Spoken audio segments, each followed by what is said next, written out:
Ladies and gentlemen, good afternoon and welcome back to our YouTube channel once again. And it is my hope and prayer that this video is actually going to find you guys in good health. Personally, I am fine, as you can see. Kisumu is also fantastic, and maybe you could also let me know where you are watching the video from, the county or the country, in case you are out of the republic. Ladies and gentlemen, I've always told you on this platform severally that in politics, nothing happens out of mere coincidence, and that everything in politics is normally well planned, well scripted, and executed to achieve a specific political objective. Nothing in politics just happened for the sake of it. Yesterday, something very interesting took place in the Republic of Kenya. Raila Odinga attended the African Climate Summit at KICC in Nairobi. And Raila Odinga used the presidential entrance. That entrance was actually preserved for the visiting heads of states and their representatives, who are the deputy heads of states. And there is no way you can convince me that Raila Odinga could leave his house in Karen, drive all the way to KICC, get through the presidential entrance undisturbed, get inside, received by Rigathi Gachagua, access the VIP section without the security system of the Republic of Kenya knowing. In my view, and I strongly hold this view, that William Samoei Arap Ruto actually knew so well that Raila Odinga was going to KICC. And he gave the instructions that Raila Odinga be allowed to use the presidential entrance. And William Ruto also knew that the person who was actually going to receive Raila Odinga was none other than Rigathi Gachagua. And that's how it was planned. And Rigathi Gachagua, of course, was surprised to see Raila Odinga. You could even tell from the face of his security guy. And then he ushered in Raila Odinga to the venue. The truth is, Rigathi Gachagua was not happy with that incident. And because of noise here and there, the Ministry of Interior was forced to issue certain statement regarding change in protocol. And for me, that was just politics. And again, later, Stephen Kalonzo Musyoka also attended a dinner hosted by William Samoei Arap Ruto for the visiting heads of states at State House in Nairobi. That was the first time Stephen Kalonzo Musyoka was visiting State House since election. And it's going to form the basis of this analysis. And because in politics nothing happens out of mere coincidence, everything in politics is normally well planned, well scripted, and executed to achieve a specific political objective.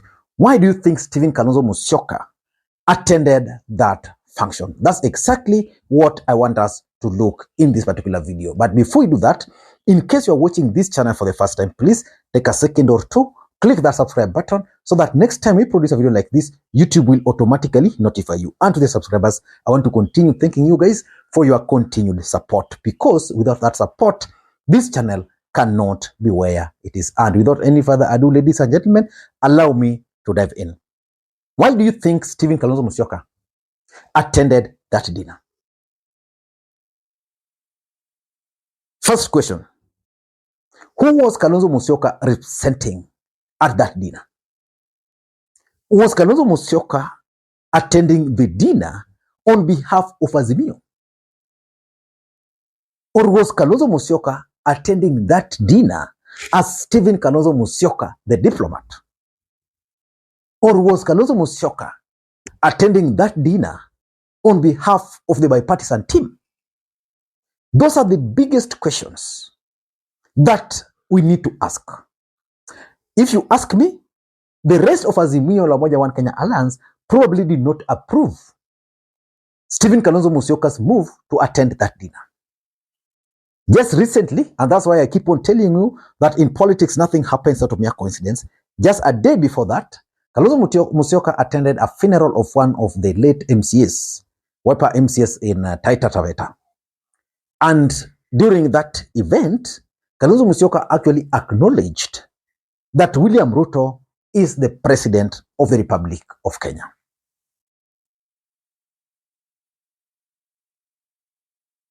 That move by Kalonzo Musyoka did not really sit well with Martha Karua. And Martha Karua had to call out Kalonzo Musyoka, and for those who follow politics closely, Kalonzo Musyoka had to retract that statement that he never really said that Ruto is the legitimately elected president. But who was Kalonzo Musyoka representing? I'm trying to figure out that Raila Odinga and Kalonzo Musyoka, as the leaders of Azimio, there is something which they know, which probably most of us don't know, and especially those who are in Azimio.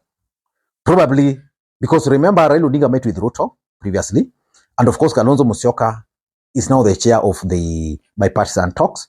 On the other side, Ruto has kept, I think, Rigathi Gachagua and the group in the dark. I'm certain that this other side, probably that's also what is happening. So the question is, who was Kalonzo Musyoka representing at that meeting? If you can get an answer to who Kalonzo Musyoka was representing to that, then probably you understand politics. So for me, that's the first and the biggest question. Number two, is there a chance that Kalonzo Musyoka was also protesting against Raila's move to attend the same conference? Because remember, earlier in the day, Raila Odinga also attended the same conference, but he was alone. Raila Odinga went there alone. He was not accompanied by any Azimio leader, apart from Ledama Olekina. And of course, a few governors who attended Azimio governors, but in their capacities as governors. So the question is there a chance that Kalonzo realized that Raila attended the event? Therefore, he also needed to show Raila by protesting, by attending. But I don't want to look at it from that perspective. But it's a possibility. Because Obasanjo was also present at that dinner. Who is Obasanjo? Obasanjo is the guy who brokered the deal. But why do you think Raila Odinga never attended that event? Probably he had already passed his message during the day. Or maybe he didn't want to be seen to be going to State House, because by Raila Odinga going to State House and Kalonzo going to State House would have meant totally different things. And because politics is a bit dynamic, I'll try to get you guys more information on whether Kalonzo was protesting or whether it was just game. The third question, is Kalonzo Musyoka being baited by William Ruto and Kenya Kwanza to join government? Because you remember, once Raila Odinga handed over the bipartisan teams to Kalonzo Musyoka is pushing it on well. On the other side, Kimani Ichung'wah is also playing ball well. Is it possible that Kimani Ichung'wah and Kenya Kwanza government and Ruto have now found an opportunity to bait Kalonzo Musyoka? Who is going to be the prime minister in case that seat is going to be created? Who is going to be the prime minister? Those are some of the questions that really we need to figure out, even as we look at all these political gymnastics happening in the country. But is there a chance that Ruto is baiting Kalonzo by inviting him to State House after confessing that Ruto is actually the president? Remember, one of the conditions which Raila Odinga and Azimio placed on the table before were, I think there were some 3 or 4 conditions.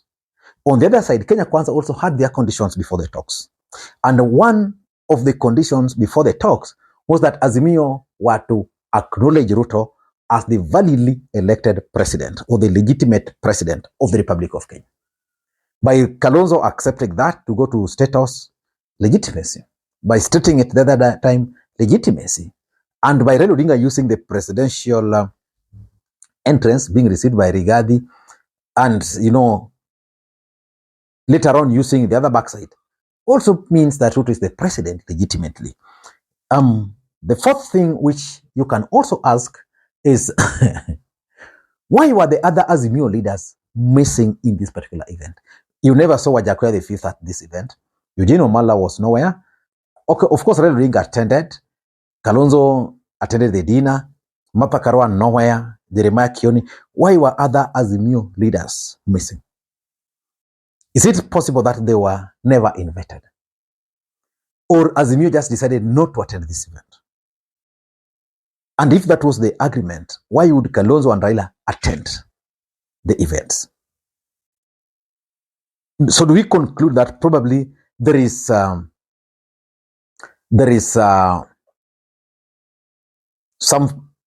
misunderstanding in Azimio on what to attend, what not to attend? Yeah, so ladies and gentlemen, let us continue monitoring the events, because moving forward, things are going to be different. And the last question, which is also being asked now, what is Azimio policy on visiting State House? What is the policy? Because the other day we saw 7 members of parliament going to State House. Today, I think 4 of them, ODM members of parliament, have been removed from the party. That is Jalango, Ojienda, the MP for Bondo, and the MP for Game. What is the policy? Are we going to see Kalonzo Musyoka being kicked out of Azimio because of being hosted at State House? So several questions are definitely going to be asked and answers being sought. Ladies and gentlemen, I don't know what you think.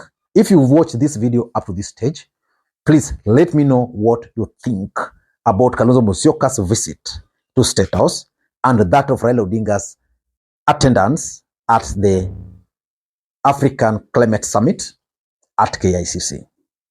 Until next time, this is Lee Makwiny. Bye-bye.